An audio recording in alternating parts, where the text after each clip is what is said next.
নমস্কার, the power of astrology Sumanta G Chowdhury আমার এই ইউটিউব চ্যানেলে আপনাদের সবাইকে স্বাগত। আমি এখন আলোচনা করব বিরল দুটি রাজযোগ নিয়ে এবং তার প্রভাব নিয়ে এবং তার বিস্তার নিয়ে। কুম্ভ রাশিতে যে বিরল রাজযোগ সৃষ্টি হচ্ছে সেই রাজযোগ নিয়েই আমি আলোচনা করব। ইম্পর্টেন্ট, এই যে একাধিক রাজযোগ সৃষ্টি হচ্ছে তার মধ্যে কিন্তু গ্রহণ দোষও লক্ষ্য করা যাচ্ছে। তাহলে এই পজিটিভিটি, এই নেগেটিভিটি, এই নিয়েই আমি এখন ডিটেলসে আলোচনা করব। আজকে যে রাশিটিকে নিয়ে আমি এখন আলোচনা করব সেই রাশিটি হচ্ছে বৃশ্চিক রাশি। প্রথমে এটা জানানো দরকার যে বিরল রাজযোগটা কেন। আমি পূর্বেই বলেছিলাম, যদি কেউ আমার চ্যানেল ফলো করে থাকে তাহলে আমি বলেছিলাম মকরের ঘরে শুক্রাদিত্য যোগ সৃষ্টি হয়েছিল, তারপর শুক্র ট্রানজিট করলো, বুধ ট্রানজিট করলো কুম্ভের ঘরে। সুতরাং এই যে বিরল শুক্রাদিত্য যোগ, সেই শুক্রাদিত্য যোগ কিন্তু ভেঙে গেল।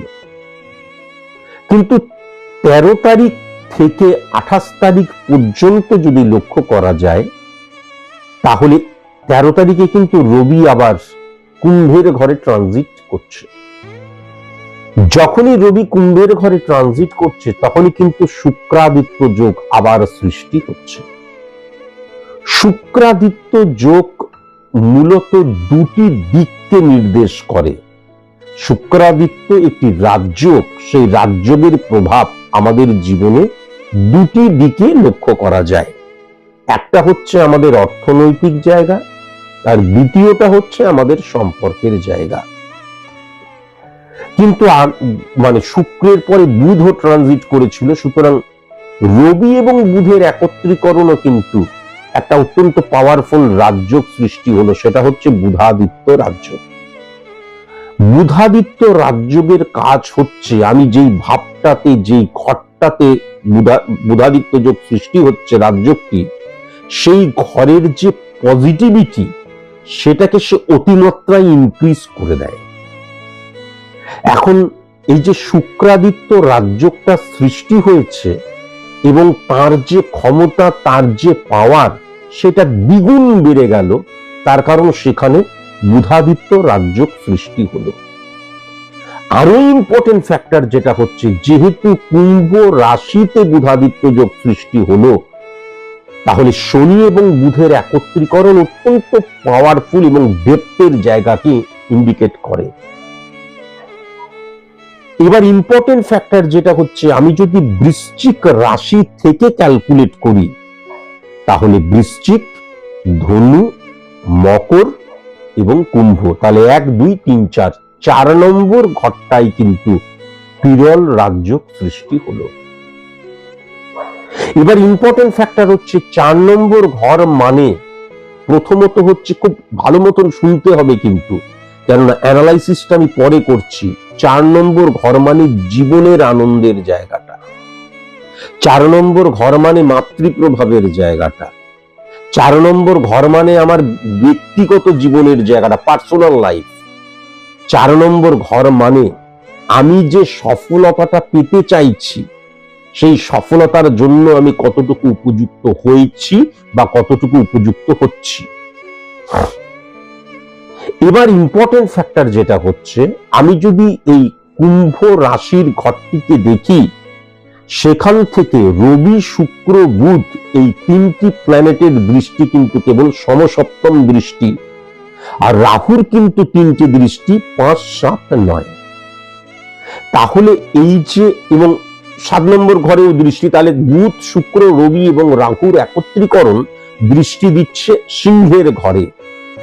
তাহলে সিংহের ঘরটা যদি দেখা যায়, তাহলে বৃশ্চিক থেকে 1, 2, 3, 4, 5, 6, 7, 8, 9, 10, 10 নাম্বার ঘরটা কিন্তু বৃশ্চিক রাশির জাতক জাতিকাদের ক্ষেত্রে বিরল রাজযোগের যে প্রভাব, সেই প্রভাবটা পড়ছে। সেখানে কোন প্ল্যানেট বসে রয়েছে? ছায়া প্ল্যানেট, ক্যালকুলেটিভ প্ল্যানেট কেতু বসে রয়েছে। কেতুকে ছায়া প্ল্যানেট, ক্যালকুলেটিভ প্ল্যানেট বলা হয়। তার নিজস্ব কোনো পাওয়ার নেই। পাওয়ারফুল কোনো গ্রহের আন্ডারে বসে থাকলে সে পাওয়ারফুল হয়ে যায়। তাহলে রবির ঘরে যখন বসে রয়েছে, দুটি রাজযোগ সৃষ্টি করছে, কমন গ্রহ হচ্ছে রবি, তাহলে রবি পাওয়ারফুল হয়ে যাচ্ছে। তাহলে এক্ষেত্রে কেতু কিন্তু পাওয়ারফুল হয়ে যাচ্ছে। তাহলে ইম্পর্টেন্ট ফ্যাক্টর যেটা হচ্ছে 10 নাম্বার ঘর যদি আমি বৃশ্চিক রাশি সাপেক্ষে দেখি, তাহলে কিন্তু স্যাটিসফ্যাকশনের ঘর হয়ে যাচ্ছে, তাই তো? এবার ইম্পর্টেন্ট ফ্যাক্টর যেটা হচ্ছে, প্রথমত তাহলে বৃশ্চিক রাশির ক্ষেত্রে আমি সফলতার জন্য নিজেকে প্রস্তুত করছি, কেননা আমার তো বিরল যে দুটি রাজযোগ সৃষ্টি হয়ে রয়েছে 4 নম্বর ঘরে, তাই তো হওয়া উচিত। মাতৃপ্রভাব পজিটিভ হওয়া উচিত, জীবনের আনন্দ পজিটিভ হওয়া উচিত, আমার পার্সোনাল লাইফ অত্যন্ত পজিটিভ হওয়া উচিত। কিন্তু আমি আজকের দিনে লিখে দিতে পারি 100 জনের মধ্যে 2-3 জন যদি এই পজিটিভিটি পায়, সেটাকে তো সংখ্যাগরিষ্ঠতা বলা যায় না, এবং তার ফলে সেটাই হচ্ছে তাও বলা যায় না। কিন্তু বৃশ্চিক রাশির জাতক জাতিকাদের ক্ষেত্রে প্রবল পরিশ্রম তারা করে যাচ্ছে, তাই তো? প্রবল পরিশ্রম, কেননা মঙ্গল এবং চন্দ্রের অবস্থান মানে আমার মাইন্ডসেটটাই রয়েছে প্রবল পরিশ্রম করব, এবং প্রচুর বুদ্ধি ইমপ্লিমেন্ট করছি, কিন্তু সফল হতে পারছি না, বা দেখা যাচ্ছে 20%, 25%, 30% সফল হচ্ছে। কেন এমনটা হচ্ছে এটা তো জানা প্রয়োজন। তার কারণ এই যে বুধ, শুক্র, রবি শুক্রাদিত্য যোগ বা বুধাদিত্য যোগ সৃষ্টি করছে, রবি এবং রাহুর একত্রীকরণে গ্রহণ-দোষ সৃষ্টি হচ্ছে। এই যে গ্রহণ-দোষ সৃষ্টি হওয়া মানে আমার যে অবস্থান সেটাকে অ্যাবজর্ব করে নেওয়া। তাহলে আমার এই যে 10th হাউসের পজিটিভ ইনফ্লুয়েন্স, সেটাকে বাড়তেই দিচ্ছে না, যেহেতু আমার নেগেটিভ ইনফ্লুয়েন্সটা ক্রিয়েট হয়ে রয়েছে, গ্রহণ-দোষ সৃষ্টি হয়ে রয়েছে। আবার যদি খুব ভালো মতন দেখা যায়, তাহলে কিন্তু 12 নম্বর ঘরেও গ্রহণ-দোষ সৃষ্টি হয়ে গেছে 6-9 কানেকশনের মধ্যে দিয়ে। এবার আমি চলে আসি রাহু এবং রবির ইম্প্যাক্ট। রাহুর দৃষ্টি কোথায় পড়ছে? 5 নম্বর ঘরে পড়ছে, সেখানে মিথুনের ঘর। তাহলে বৃশ্চিক, ধনু 1, 2, 3, 4, 5, 6, 7, 8, 8 নম্বর ঘরে, কিন্তু 8 নম্বর ঘরে রাজযোগের প্রভাব পড়ছে না। কিন্তু অনেকে ভাবতে পারেন 8 নম্বর ঘরে তো তাহলে রাজযোগের প্রভাব পড়ছে, তাহলে তো নেগেটিভিটিটাকে অফ করলো না। 8 নম্বর ঘরে যখনই আমার গ্রহণ দোষের প্রভাব পড়ছে, 8 নম্বর ঘরটা হচ্ছে মারক স্থান, lengthy process, silent killer. Important factor যেটা হচ্ছে বৃশ্চিক রাশির ক্ষেত্রে, আমি কি ভুল করছি, আমার কি রেকটিফাই করা প্রয়োজন, আমার মাইন্ডসেটটা সঠিক আছে তো, আমি যে কাজটা করতে চাইছি স্থান কাল পাত্র অনুযায়ী সেই কাজটা আমি সঠিক করছি তো, ফার্স্ট। সেকেন্ড, আমি যদি 4 নম্বর ঘর দ্বারা জীবনের আনন্দের জায়গাটা দেখি, জীবনে মারাত্মক রকমের আমার দ্বারা হবে তো, আমি জীবনে সফল হতে পারবো তো, বা একটু বয়স্ক যদি হয়, তাহলে আমার মধ্যে এরকম ধরনের হঠাৎ করে ফ্লাকচুয়েশন আসছে কেন, আমি স্টেবল হতে পারছি না, সফল হতে পারছি না। এটা আসবেই আসবে, কেননা 4th হাউসটা কিন্তু 8 হাউসে গিয়ে ঠেকেছে। 8 হাউসটা মারক স্থান, লেন্দি প্রসেস, সাইলেন্ট কিলার। বৃশ্চিক রাশির মাতৃপ্রভাব নেগেটিভ হয়ে রয়েছে, বিশেষ করে মানসিক ভাবে যাদের মারা বেঁচে রয়েছেন মানসিক ভাবে কিন্তু তারা কখনো স্যাটিসফাই বা স্যাটিসফ্যাকশনের জায়গাটা তাদের নেই। মায়েরা অত্যন্ত উতলা হয়ে রয়েছে। আবার ইম্পর্টেন্ট ফ্যাক্টর যেটা হচ্ছে, যখনই 4th হাউস 8th হাউসকে হিট করে, 8th হাউস মানে কিন্তু মারক স্থানও, তাহলে মৃত্যুতুল্য কষ্ট পাচ্ছে। সেটা অসুস্থতাও হতে পারে, মানসিক যন্ত্রণার ক্ষেত্রেও হতে পারে, বা সিচুয়েশনের আন্ডারে চলে এসে দেখা যাচ্ছে সেই এমন সিচুয়েশন ক্রিয়েট হয়েছে বেঁচে থেকে আর লাভ নেই। কেননা মৃত্যুযোগ 3 টাইপস হয়, এটাও লক্ষ্য করা যাচ্ছে। বৃশ্চিক রাশির যে ব্যক্তিগত জীবনের মধ্যে মিসআন্ডারস্ট্যান্ডিং এর জায়গায়, ভুল বোঝাবুঝির জায়গায়, ছোটখাটো ব্যাপারেই মানে ঠোকাঠুকির জায়গা মারাত্মক ভাবে লক্ষ্য করা যাচ্ছে। পুরোটাই সায়েন্স। আবার ইম্পর্টেন্ট ফ্যাক্টর যেটা হচ্ছে, মঙ্গল তো উচ্চস্থ হয়ে রয়েছে, তাহলে ডেফিনিট ভাবে প্রচুর পরিশ্রম করছি। ওয়েস্ট অফ এনার্জির জায়গাটা, ওয়েস্ট অফ ইমোশনের জায়গাটা, ওয়েস্ট অফ ফিলিংস এর জায়গাটা লক্ষ্য করা যাচ্ছে। 4th 8th কানেকশন ক্রিয়েট হয়েছে। আবার যেটা লক্ষ্য করা যাচ্ছে, 10th house very very important. কেন? 1-6-10 কানেকশন সার্ভিস ক্ষেত্র, 1-7-10 কানেকশন বিজনেস ক্ষেত্র, 1-5-10 কানেকশন সফলতার ক্ষেত্র। তাহলে 10th হাউসটা ক্ষেত্রের জায়গা। তাহলে সেই 10 নম্বর ঘরে যখন গ্রহণদোষ সৃষ্টি হয়েছে, আমার 80% পাওয়ার থাকলে, আমি যে পরিশ্রম করছি, আমার যে নলেজ রয়েছে, 80 থেকে 90% সফল হওয়া উচিত, কিন্তু দেখা যাচ্ছে 20 থেকে 25% আমি সফল হচ্ছি, তার বেশি হতে পারছি না।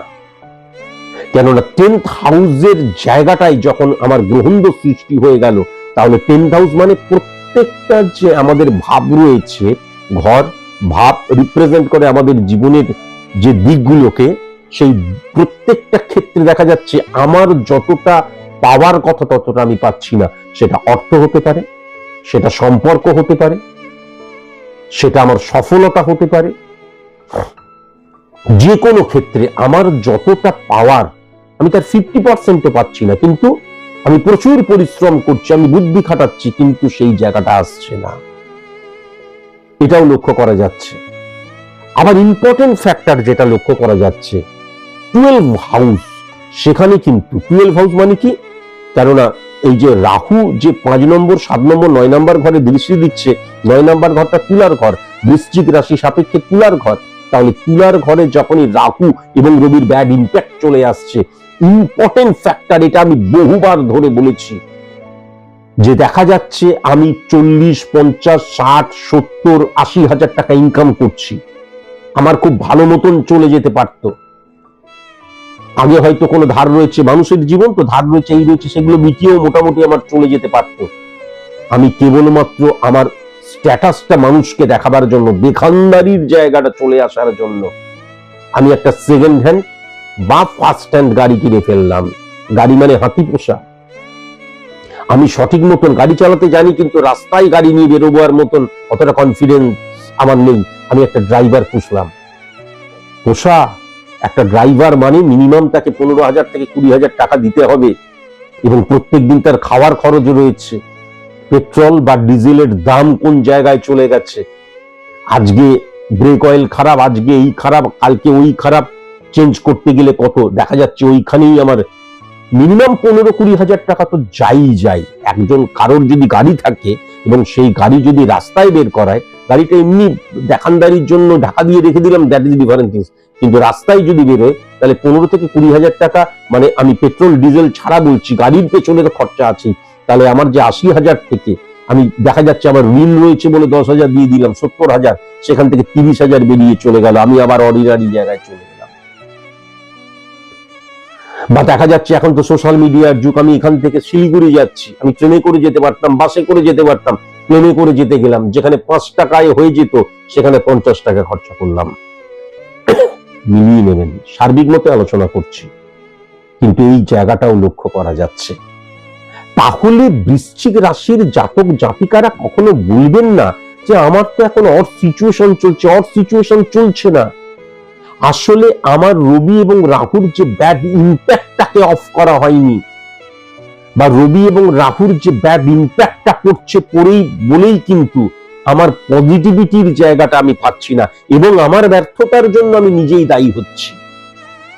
তার কারণ কারোর সাথে ইগো প্রবলেমে, কেননা রবি এবং রাহুর একত্রীকরণ মানেই কিন্তু এই যে গ্রহণ দোষ সৃষ্টি হচ্ছে, কেতু এবং রাহুর যে গ্রহণ দোষ সেটা কিন্তু আলাদা, শনি এবং রবির যে গ্রহণ দোষ সেটা কিন্তু আলাদা। আবার রাহু এবং রবির যে একত্রীকরণ তার যে গ্রহণ দোষ সেটা আলাদা। কি ওই যে বললাম, আমার দেখা যাচ্ছে আমি খুব শিক্ষিত বা আমি খুব চেষ্টা করছি বা আমার একটা মর্যাদা রয়েছে, কিন্তু আমি সেরকম সফল হতে পারছি না। লোককে দেখাচ্ছি যে আমি সফল, লোককে দেখাচ্ছে আমি অর্ডিনারি নয়, আমি এক্সট্রা অর্ডিনারি, কিন্তু আলটিমেট আমি এক্সট্রা অর্ডিনারি হতে পারিনি। কোনো কিছুই কিছু নয় যদি কৃতকার্য না হতে পারো। কেমন? তাহলে কি হয়ে যাচ্ছে, আমার মধ্যে এই যে আইডেন্টিটি ক্রাইসিস, আমি যেটা করছি সেটা ঠিক করছি বা আমি সবকিছু বুঝে গেছি, আমরা তো মনে করি আমি সবকিছু বুঝে গেছি। চরম একটা অন্ধকার, একটা প্রদীপের আলোও কিন্তু মানে সেই অন্ধকার থেকে আলোটা আসে। তাই জন্য একটা প্রদীপকেও কিন্তু আমরা কখনো ইগনোর করতে পারি না আমাদের জীবনে। কিন্তু আমি যখন সব বুঝে গেছি, সব জেনে গেছি, কে আমাকে কি বললো, উপদেশ দিল, দূর, কোনো ব্যাপারই না, দূর, তোমার কথা আমি শুনবো না।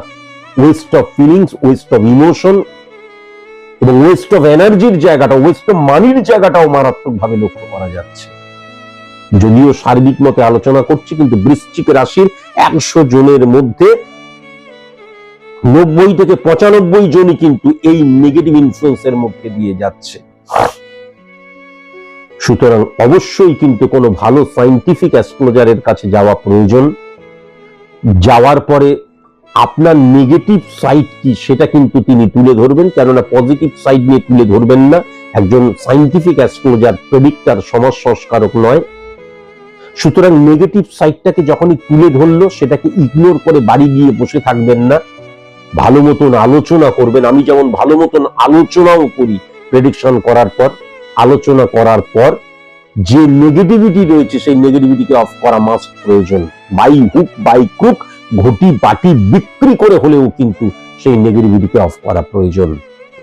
আমি আজকের দিনে চ্যালেঞ্জ করে গেলাম, এই নেগেটিভিটিকে অফ করে সঠিক মতন যিনি আপনাকে রেমেডি দিচ্ছেন, তিনি নিশ্চয়ই গাইড করবেন, তার গাইডেন্স অনুযায়ী যদি আপনি চলেন, এই আপনি কিন্তু ঘুরে দাঁড়াবেন এবং চরম সফল হবেন। আপনি যে বিফলতা বলছি না, কিন্তু কি বলছি, ওয়েস্ট অফ এনার্জির জায়গাটা লক্ষ্য করা যাচ্ছে, ওয়েস্ট অফ ফিলিংস এর জায়গাটা লক্ষ্য করা যাচ্ছে, ওয়েস্ট অফ ইমোশনের জায়গাটা লক্ষ্য করা যাচ্ছে। কেননা 12 নম্বর ঘর মানে ব্যয়ের স্থান।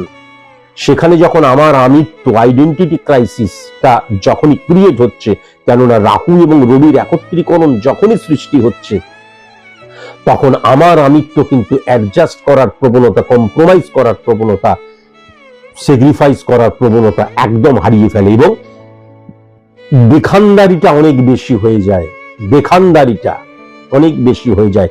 আলটিমেট আমরা সফল হতে পারি না। আর সফলতার 95 থেকে 98% কিন্তু আমরা অর্থনৈতিক সফলতাকেই বুঝি। যদি আপনারা আমার কাছে আসতে চান, আমার চেম্বারে আসতে চান বা আমার কাছে অনলাইনে প্রেডিকশন করাতে চান, তাহলে আমার কিছু নিয়ম আছে, সেই নিয়ম মেনে চলতে হয়। সেই নিয়মগুলো আমি জানিয়ে দিলাম।